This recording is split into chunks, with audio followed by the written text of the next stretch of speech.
brought to you by Palvi Agrico. आता शेतीसाठी जे काही लागणार ते घरपोच मिळणार, तेही मोबाईलच्या एका क्लिकवर.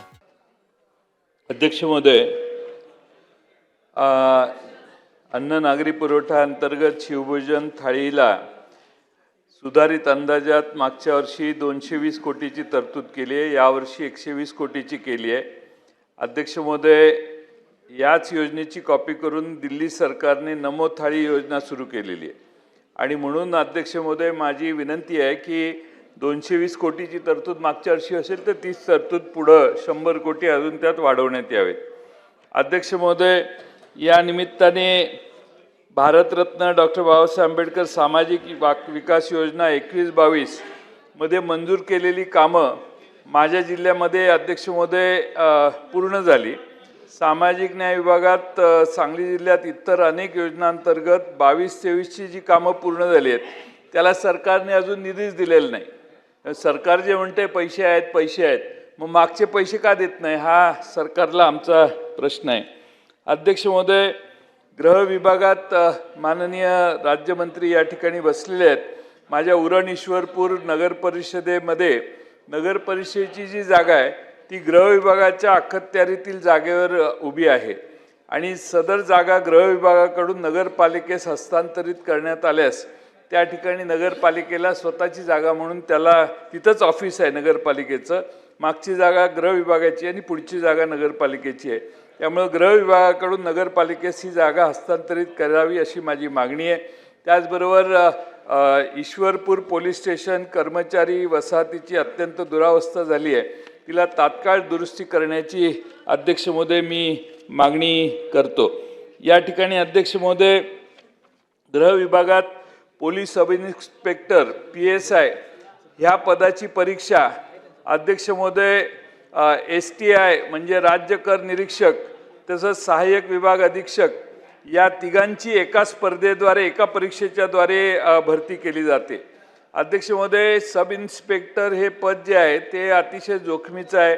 निर्णयावर त्यांच्या तपासातील निर्णयावर फौजदारी न्याय प्रक्रियेचे परिणाम अवलंबून असतात. कायदेशीर उत्तरदायित्व आणि व्यावसायिक जोखीम देखील त्यात अंतर्भूत असते. परत VIP बंदोबस्त करणे, गुन्हे, मोर्चे, आंदोलनं, निवडणुका, आपत्ती व्यवस्थापन या सगळ्यात त्यांना मानसिक व शारीरिक ताण होतं.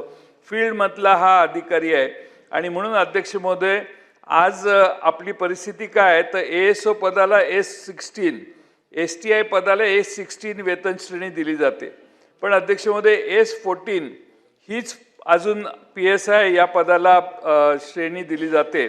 माझी विनंती आहे की राज्यमंत्री महोदयांनी यात लक्ष घालावं आणि जवळपास 20-30 हजार रुपयाचा फरक त्याच्या पगारात पडतोय.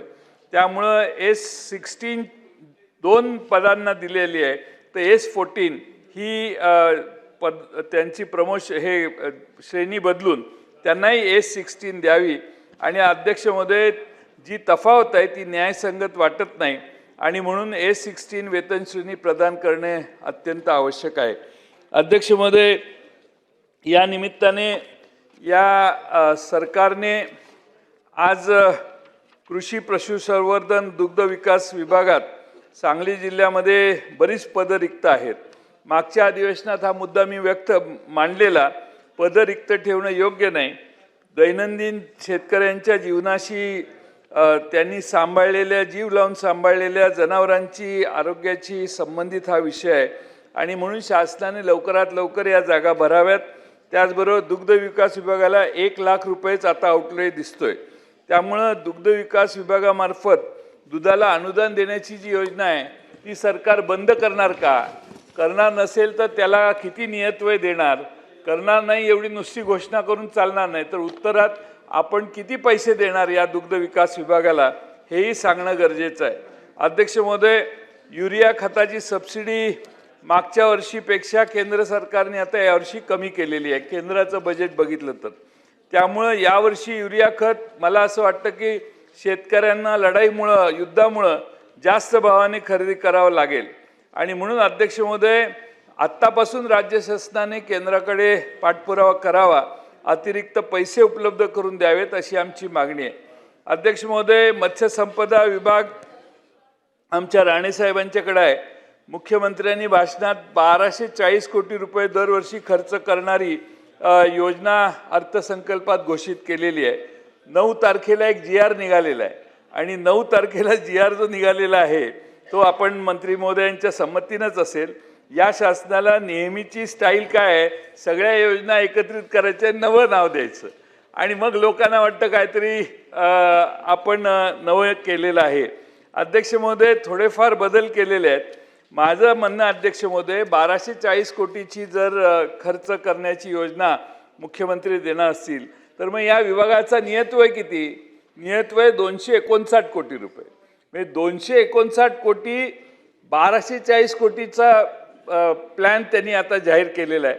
माझी विनंती आहे की आम्हाला हे स्पष्टीकरण द्यावं की 1240 कोटी नव्यानं सरकार पुरवणी मागणीत देणार आहे का? असे पुरवणी मागण्याच्या बेरजा करून करून 1 लाख कोटीपेक्षा जास्त पुरवणी मागण्या तुम्ही न्याल, त्यावेळी पुन्हा एकदा तुमचा सत्कार आपण सभागृहातच करू.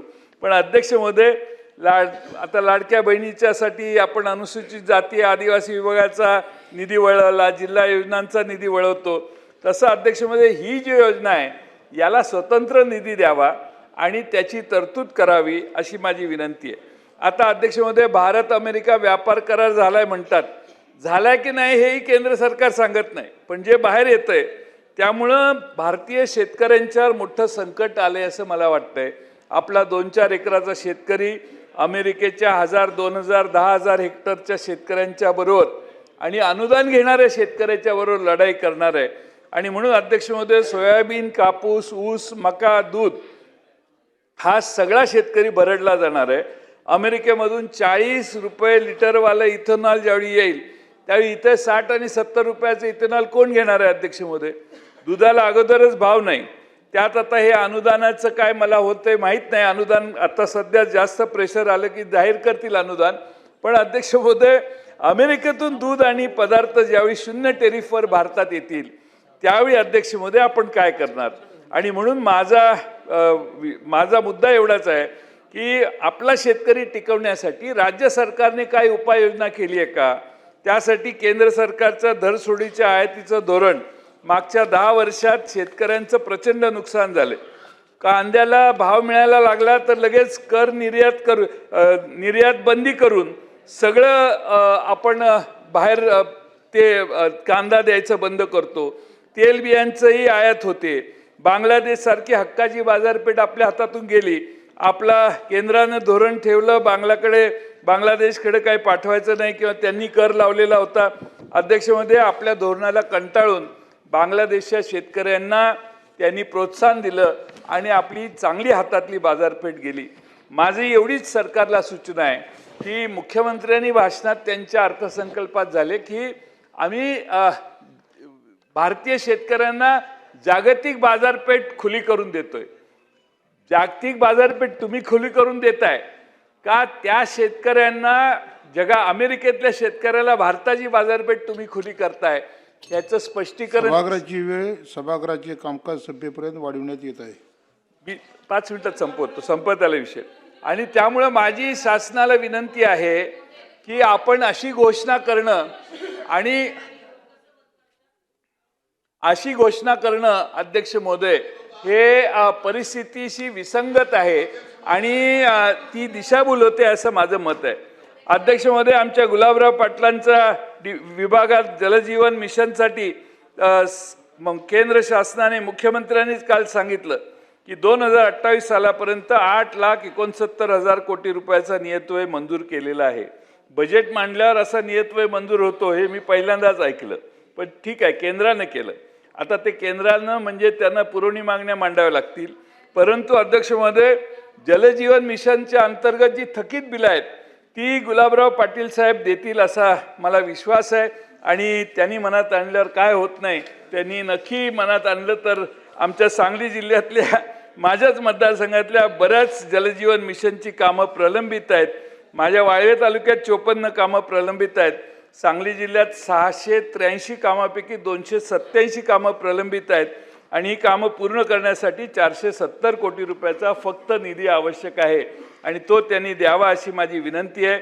खरं म्हणजे माझ्या तालुक्यात 84 कामापैकी 47 कामं अपुरी आहेत आणि महाराष्ट्र जीवन प्राधिकरण जलजीवन मिशनमध्ये जीवन प्राधिकरणामध्ये 28 कामातल्या 28 कामं अपूर्ण आहेत आणि 40 कोटी रुपयाचा त्यांना निधी लागणार आहे.